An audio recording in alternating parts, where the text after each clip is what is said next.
In this partial, the teacher Marcela Valles joined two pairs from her different groups to elaborate this project. This project deals with the investigation of a very important event, named the Chernobyl Disaster. We fulfilled everything that the teacher asked us to do. Summaries, put the indicative graphs, give real-life examples of exponential growth and decay, and answer some questions that are going to be at the end of this video. We hope that you find our video interesting and helpful.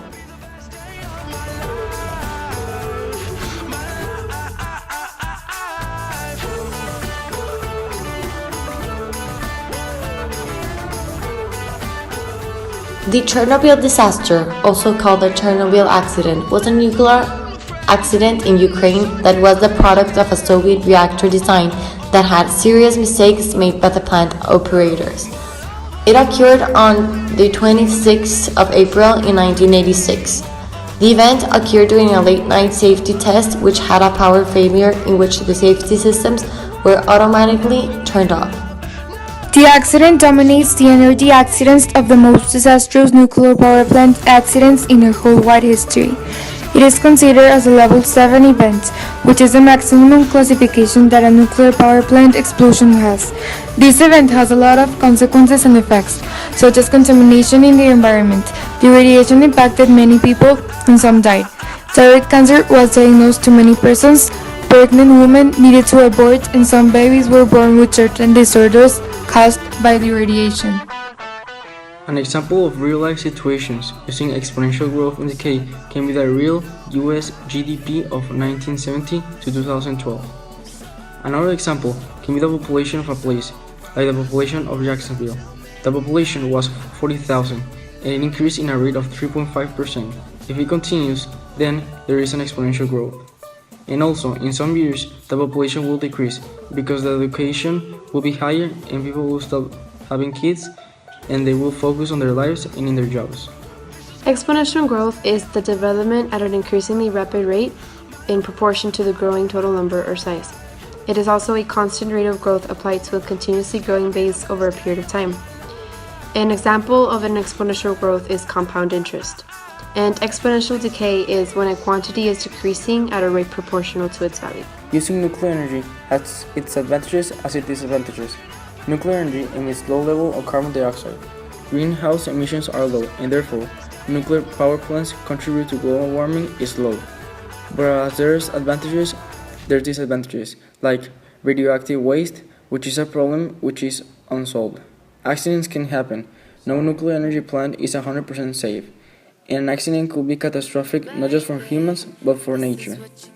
We consider nuclear energy is a clean energy because it emits low levels of greenhouse gases. Just in the US, in 2008, nuclear energy plants prevented almost 689 million metric tons of carbon dioxide, which is almost the carbon dioxide that is released by all the cars in the US.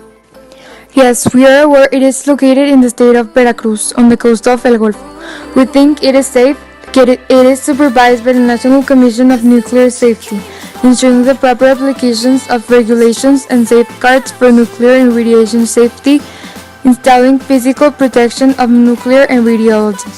We don't think that there should be a nuclear energy plant in our country, because even if we thought we had the best security measures, something could go wrong. And we are humans and could make mistakes, so we wouldn't risk having an accident. On the other hand, knowing the consequences are and how they affect the people around. It has happened before and we never know if it may happen again. Yes, there are many ways on how this catastrophic disaster could have been prevented. But we are going to mention 3 ways which we see very important. One way is through safety measures. They should have been required and enforced by the international law to be in the plans of all nuclear power plants. Adding automatic lockouts to prevent operators from performing actions that could create unstable operating conditions. Also, another important thing that could have prevented this event is to provide a containment building.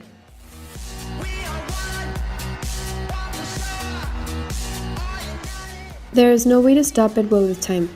Most of the radiation released from the failed nuclear reactor was from iodine-131, cesium-134 and cesium-137. Iodine-131 has a relatively short half-life of 8 days according to UNSCEAR, but is rapidly ingested through the air and tends to localize in the thyroid gland, this causing thyroid cancer. Cesium isotopes have longer half-lives. Cesium-137 has a half-life of 30 years, and are a concern for years after their release into the environment. The radioactive pollution generated by the Chernobyl disaster did not reach Mexico. The nuclear power plant was not big enough for radiation to reach it. Also, Chernobyl is located very far from Mexico. We investigated how the radiation of this event was spreading, and this is what we found. As an effect of Chernobyl disaster, many environmental consequences emerged. For example, radiation exposure, thyroid cancer, birth defects or disorders, thermal burns, radiation into the atmosphere, contamination. Higher number of deaths. Number of cancer increased. Decrease in abundance of animals. High radiation concentrations in new leaves. High levels of cesium contamination and mutations. We feel sad and a little bit angry about these accidents because they could have been prevented and many innocent people were affected. Our solutions would be to give exact instructions to the workers for them to be extremely careful and not cause another accident. Also to improve the security measures and plant operators that have to cool down the reactor's core. This means flushing more coolant through overheating fuel rods. The newer the fuel rods are, the faster this cool down will occur. But even though the power industry has improved the safety and performance of reactors, and it has proposed new and safer reactor designs, we cannot be 100% guarantee that it won't happen again.